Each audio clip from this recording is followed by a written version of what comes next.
Chich here, just got done watching Alien Earth and had a few thoughts about it.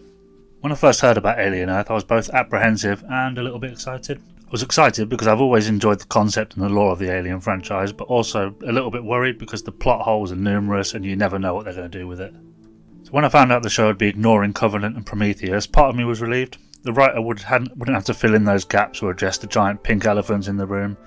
But I was also a little bit disappointed because it means the questions left by the two prequels would probably never be answered. And that's a shame because I quite enjoyed Prometheus, but Covenant kind of ruined it. Now with that preamble out the way, let's get into what I thought of the actual show. Now visuals wise, I have to say, Alien Earth looks brilliant. The interior of the spaceship at the beginning, very reminiscent of the early Alien films. The alien themselves look fantastic with a nice combination of special effects and practical props, as it should be. I'll admit, I was a little bit worried early on when we meet the kids on the Billionaire's Island, which is never a good sign, because the setting felt just a little bit empty. Thankfully, the show moved on quickly to the city where we see the ship crash, and here we finally get that cramped, overpopulated Earth that we expect from these kinds of future settings. The city looks fantastic and on theme with the show. With that said, as awesome as the crash looked, it didn't feel very realistic. For a ship of that monstrous size, the damage seemed strangely minimal, both to the city and to the ship itself, both on the interior and exterior. It's a bit annoying but easily overlooked as the show continues. Now I understand that there'd be no plot if the ship exploded, but coming in at that speed, that size, I think it would likely explode. As for the plot, so far it seems fairly straightforward. A deep space exploration ship crashes whilst returning to Earth, carrying all sorts of monstrosities, and now all the major corporations want whatever secrets are on board. And it seems they'll do whatever it takes to get their greedy little mitts on them. The main focus so far has been on a character called Mercy, or Wendy as she's known now, a girl who was terminally ill, whose conscious has now been transferred into a synth. And she's later joined by more children under the same circumstances.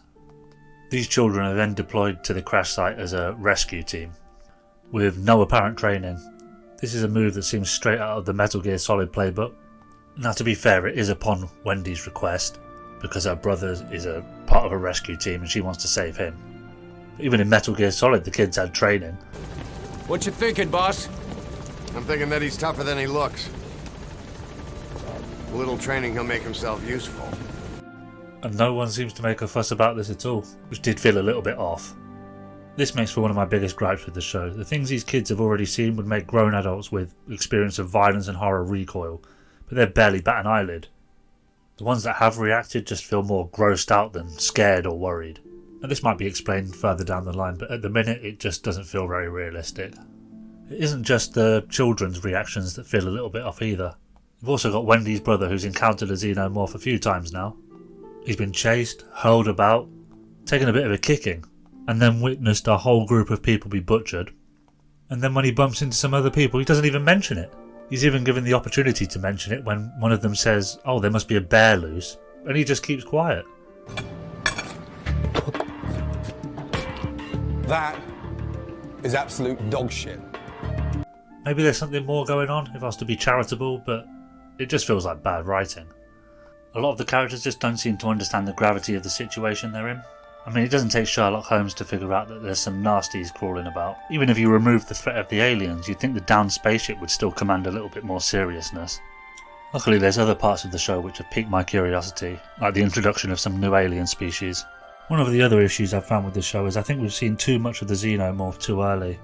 There have been moments reminiscent of the original where the creature blends into its surroundings to build suspense, but they're almost immediately followed by fast-paced action which just kills the tension. It feels like it's having a bit of an identity crisis where it can't choose between wanting to have the feel of a classic horror or an action. There is also a scene where the xenomorph is stopped by what is essentially a glorified taser. Seeing it drop so easily robs it of its fear factor. Stop. Not so fast, y'all. You think you can just up and run away? You crazy. I like to eat people from other planets. But this taser that one of the members of the crew had, which begs the question, why didn't he just use that earlier? And if Yutani knows this is effective, why wasn't it used in what would be films later in the timeline? At least it's staying true to the Alien franchise and leaving plenty of plot holes. I'm sure people on Reddit will be discussing it for years to come. I suppose we'll speak about the cast. Not really got a lot to say about them. They're all doing a good job. Well, with what they've been given. I think the problems lie solely with the writers. One final small gripe I have is the music at the end of each episode. The first song was Black Sabbath's Mob Rule, and the second one I didn't recognise, but both songs felt completely out of place.